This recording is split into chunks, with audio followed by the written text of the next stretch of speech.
गीता की 11 बातें आपकी जिंदगी बदल देंगी। पहला, क्रोध का त्याग कर दें। क्रोध से मनुष्य की मति मारी जाती है, यानी मुड़ जाती है, जिससे स्मृति भ्रमित हो जाती है।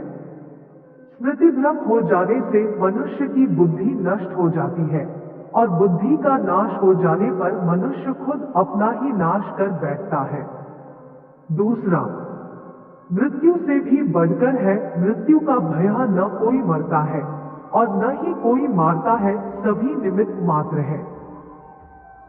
सभी प्राणी जन्म से पहले बिना शरीर के थे, मरने के उपरांत वे बिना शरीर वाले हो जाएंगे।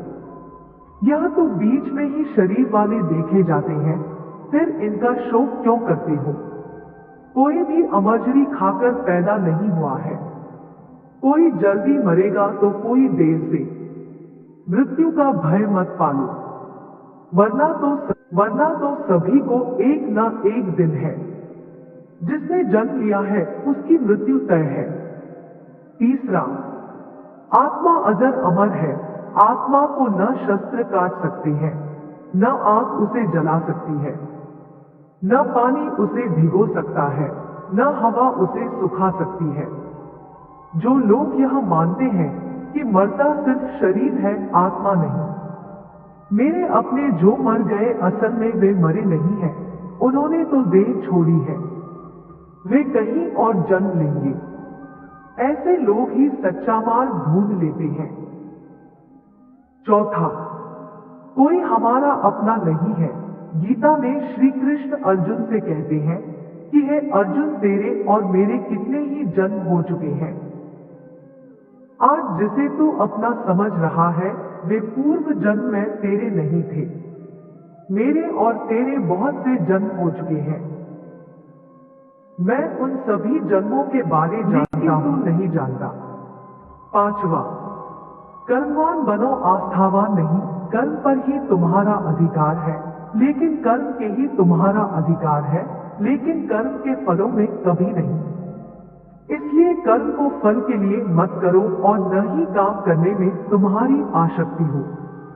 मन अपने वश में है, जो जितेंद्रिय एवं विशुद्ध अंतःकरण वाला है, और संपूर्ण प्राणियों का आत्मरूप परमात्मा ही जिसका आत्मा है, ऐसा कर्मयोगी कर्म करता हुआ भी लिप्त नहीं होता। कर्मों में कुशलता को ही योग कहते हैं। छठा, नरक का द्वार, काम, क्रोध तथा लोभ, तीन प्रकार के नरक के द्वार सर्व अनर्थों के मूल और नरक की प्राप्ति में हेतु होने से यहाँ काम, क्रोध और लोभ को नरक का द्वार कहते हैं।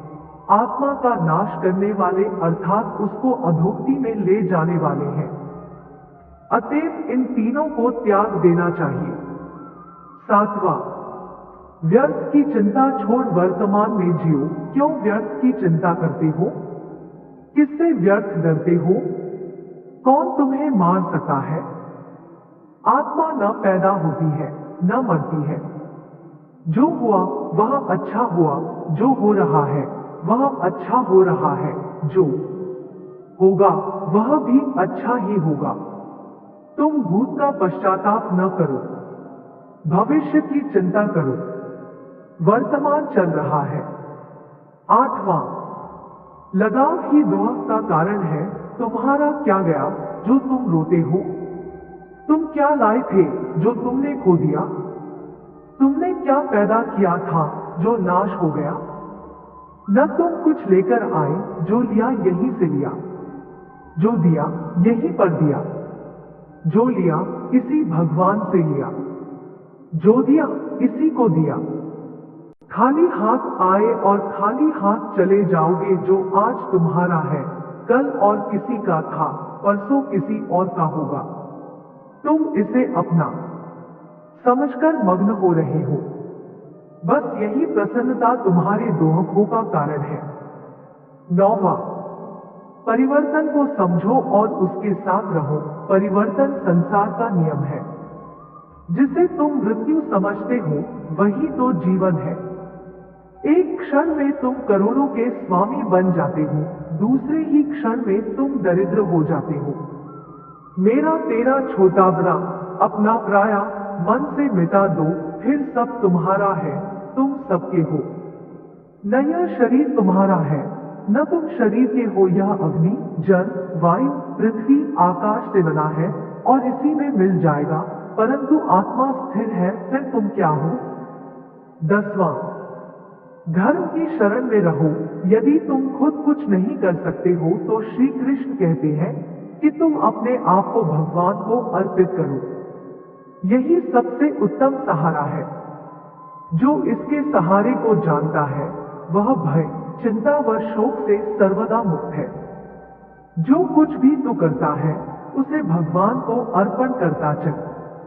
ऐसा करने से सदाजीवन मुक्त का आनंद अनुभव करेगा।